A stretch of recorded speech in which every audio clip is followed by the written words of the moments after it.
Booyakasha. I'm back. Didn't I just make a video yesterday? That's right, back to back from the red and the black. What other YouTuber does that? That's what I thought. Plenty of people. So today I'm going to talk about my top 5 female comic book characters. Kind of came up with this idea because I use this DC app called DC All Access. It's basically just a little DC app. It's not going to be around for much longer, but they have a forum on there which I post on, and I'm pretty sure I'm on there just talking to kids and stuff. But so shout out to all the DCAA community.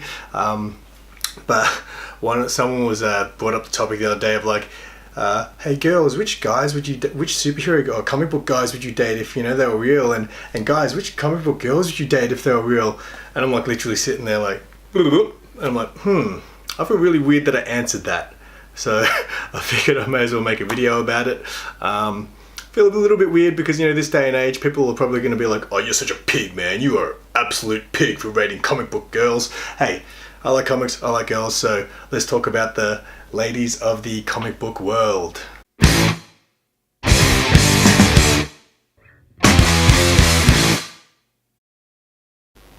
Okay, so before I get this started, I just want to make a quick mention of like my previous video I made was about my most valuable comics, and you may have noticed that every single comic I showed you was from DC. I am not just a DC person. I don't like to say that one brand's better than the other, but I do have plenty. I have Marvel, I have Image and stuff. I just have mostly DC stuff.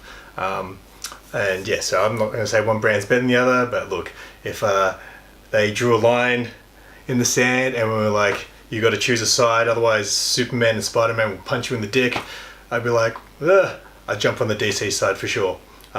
If they're like, no, we're talking about movies, I'd be like, ugh. I'd probably jump back over to the other side. So yeah, that's just my quick stance on that. So not every character in this top 5 is going to be from just DC. So bit of everything here. So let's begin.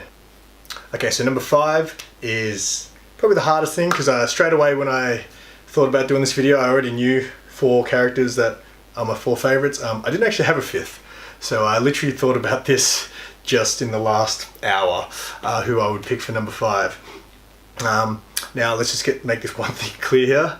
This character, I know my title is that I may or may not be in love with. I am not in love with this character. I just think this character is a very, very cool character. But she's like 12 years old, so yeah, I'm not into 12-year-olds. So at number 5, we've got, look, it's not DC or Marvel, Hit Girl. So I got into Hit Girl obviously from the movie Kick-Ass, and when I found out it was a comic, I was like, I want to check that out. I didn't realize when I got it that the movie was literally based on the comic. So when I read it, I was like, oh, this is pretty much the movie. So that was quite a shock, but I just think Hit Girl is a really cool character. I loved the movies of Kick-Ass, both of them. I don't know if other people do, but I really, really enjoyed them. And yeah, look, I've also got, I've read that, and then when I realized that it was the same as the movie, I had to, now I'm like, oh, shit, I should probably get Kick-Ass as well, right? I've also got a current sort of run, Hit Girl. Haven't read any of this. I have collected quite a few issues, but my back catalogue of stuff that I got to catch on reading is ridiculous. I've actually not read for about 2 weeks. Last night, I think I read Batman Who Laughs issue 2. That's the first comic I've read in 2 weeks, and yes, I'm way behind. But yeah, Hit Girl comes in at number 5. Not in love with you, you're just cool. Okay, so coming in at number 4, got some Marvel for you Marvel fans. So don't reckon you'll be able to guess who it is either. So I don't remember how I got into this character. I think I just found out about her and then sort of looked up some of her comics, and I was like, she looks interesting. So I picked up some of her comics, and Gwenpool comes in at number 4. So I'm quite a big fan of Gwenpool. I just thought it was quite funny when I first started reading this series. This was actually the first Gwenpool comic I picked up. Issue 1 of The Unbelievable Gwenpool. I actually grabbed issue 0 later on, which includes like her mini stories from the Howard the Duck series, which was her first sort of appearance. But yeah, like I think she's a cool character. Love the way she looks when she doesn't have her hood on, with the blonde and the pink tips at the end. Beautiful. Funny character. bit of a weird one. Like her powers are like, she doesn't really have any, or no one really knows her powers, but all the Marvel universe are like comic book characters or something from her world or something. So it's like she knows all their secrets and all that. Bit of a weird one, but it's a fun book. I enjoy reading it. Haven't actually read much of this series for a while. I have been collecting it for a while. I haven't got the whole series, but I've got quite a number of issues from this series. I have read the first few. And I do read West Coast Avengers, which she is in the West Coast Avengers team, which is currently running. Number 3, everyone knows this character. It was very tough for me to choose if this character would be at number 3 or 2. She ended up going into the number 3 slot, and maybe I'll be able to explain why maybe. But so I'm a comic book noob. I've only been into it for less than a year. So a year ago from today, this character is the only character I actually knew who they were out of all these 5 characters that I'm going to talk about today. And that is obviously Harley Quinn. Everybody knows Harley Quinn. Obviously I know Harley Quinn from the Suicide Squad movies, which were awful, but I did enjoy her story that in that movie. I just thought I'd show you this cover as well. This is a variant cover of Heroes in Crisis. I love the art on this. I don't know if you're going to be able to see this. It's probably a bit too shiny. We're going to piss a lot of people off by not being out. Ooh, sorry. But I love this art. Paid a bit for this. Drawn by Francisco Martina. I don't know how to say his name, but it's one of my favourite drawings of Harley Quinn ever. Bit of backstory. I've got quite a few Harley Quinn comics. I haven't read any of her solo title sort of series. I've read a lot of her one-shots that I've bought. And her one-shot, all the Harley Quinn stories that I read are always very silly. She's like a very silly character. As my comic book shop guy Mark today said to me, she's like the Deadpool of DC, which is a bit weird because the first comic I read when I first got into the comics that featured Harley Quinn was this. I went to a dress-up party once dressed up as the Joker, and for some weird reason after that, I had this weird obsession with the Joker. So when I first sort of started wanting to look into comic books, the first thing I bought was this Joker, a death of the family. It's a bit of a weird one. This is actually just all like each chapter is like a different character. So, but the Harley Quinn chapter in this was just really dark. So when I first read this, I was like, whoa, this is pretty full on. Like Joker's like abusing the crap out of her, makes her like, you know, take her clothes off and then put his clothes. Oh, it was just weird. And I was like, wow, this is really dark. But I really enjoyed that Harley Quinn. Like you can sort of, I don't know, there was just more feeling to it. And then when I read her sort of one-shots that I've read, and I'm assuming her solo series is probably very similar, it's all very silly. She's a very ditzy sort of girl. I much prefer dark, not that I want her to get beaten on by the Joker, but I much prefer the dark and gritty Harley Quinn. Alright, number 2 could have very well have been Harley Quinn, but I decided to go, like these two were always going to battle out for 2 and 3, but I decided to go with Raven as number 2.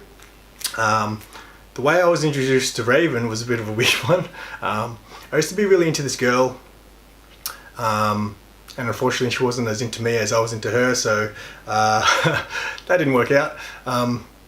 But last time I bumped into this, she was actually what sort of started to fascinate me about comics. Like she was all into DC stuff. I was like, oh, okay, that's kind of fascinating. So I started to have a little bit of interest of knowing about this stuff. But last time I saw this girl, I'm so sure she didn't want to speak to me at all, but I was like, hey, what's up? I saw her at a Supernova, which is a kind of like Comic-Con, big, you know, convention, nerd convention, and she was cosplayed up, and I was like, who are you supposed to be? And she was like, I'm Raven. And I was just thinking in my head, what the fuck is a Raven? So I'm pretty sure I'll never see her again, but ever since I sort of ventured into the comic book world, I guess I always had that fascination about finding out about Raven. Turns out she's an awesome character. So I love the way just her character is. Pretty much because she's like a little goth chick, and you know, that's my thing. I like goth alternative sort of girls. But yeah, so Raven comes in at number 2. I've got this, which is one of her, like her one shot. They released like a series of 4 of these, which each character from the new Teen Titans back in the day. This cost me not much either, so I was very happy that I was able to get this. I actually read this. It smells like the 80s, the pages. I've got most of her solo runs, the one where she fights the big ball of light, the DC special, which is awful. Raven, Daughter of Darkness, which is a 12-part miniseries, which is currently just finished. The 12th issue just came out I think a week or two ago. So I've got the whole set now. I haven't actually started reading it. I was waiting for it to all come out, and I'll probably eventually try to read through this whole series and maybe do a review on it. But yes, Raven is very cool. Number 2. Okay, who is number 1? Number 1 kind of came out of nowhere. This character I haven't actually read a lot about, but just fell in love with this character with the first thing I read. So the character is, speaking of goth girls, Death from the Sandman universe. I haven't read really any Sandman at all. I've had a good friend of mine who actually has a Sandman tattoo with Death and everything on it, offered to lend it to me, but it just never, in my head, it just never sounded like something I'd be into. And then when I found out about, like, saw the Death character for the first time, I was like, oh, who's that? I want to find out about that character. So the first thing I read was this, which is Death, The High Cost of Living. I bought this for literally a few dollars on eBay, and it's a 3-part miniseries. And after I bought this, I was like literally on the same, I bought this on eBay, and then I was like, oh, well, let's go look for issue 2 and 3 now. And then someone else was selling the set of all 3 for a few dollars more than this. I was like, so now I've got 2 issue 1s. But I read this, I think I read it all in one night, and I just fell in love with the character. She's just such a cool character in this. I can't even explain, but just reading, I was like, man, this chick is cool as shit. So that's why she comes in at number 1. I've just recently bought another, I can't actually remember what it was called, but another series of hers, which is a 3-parter. I haven't actually read that yet. I also have her first appearance, which was Sandman issue 8, off the top of my head, I think. But I'm going to talk about that in my next video. I think the next video I'm going to do is probably going to be about just first appearance comic books that I have, because I do have Death. But yeah, that's my top 5 female comic book characters. Hope that video didn't suck total butt, because I feel like it did right now, but we'll see. I'm really enjoying making these videos. Like, literally the last 2 videos I made, I was at work and all I could think about was coming home and making those videos. So today I had the day off, and I thought, why not just make another one?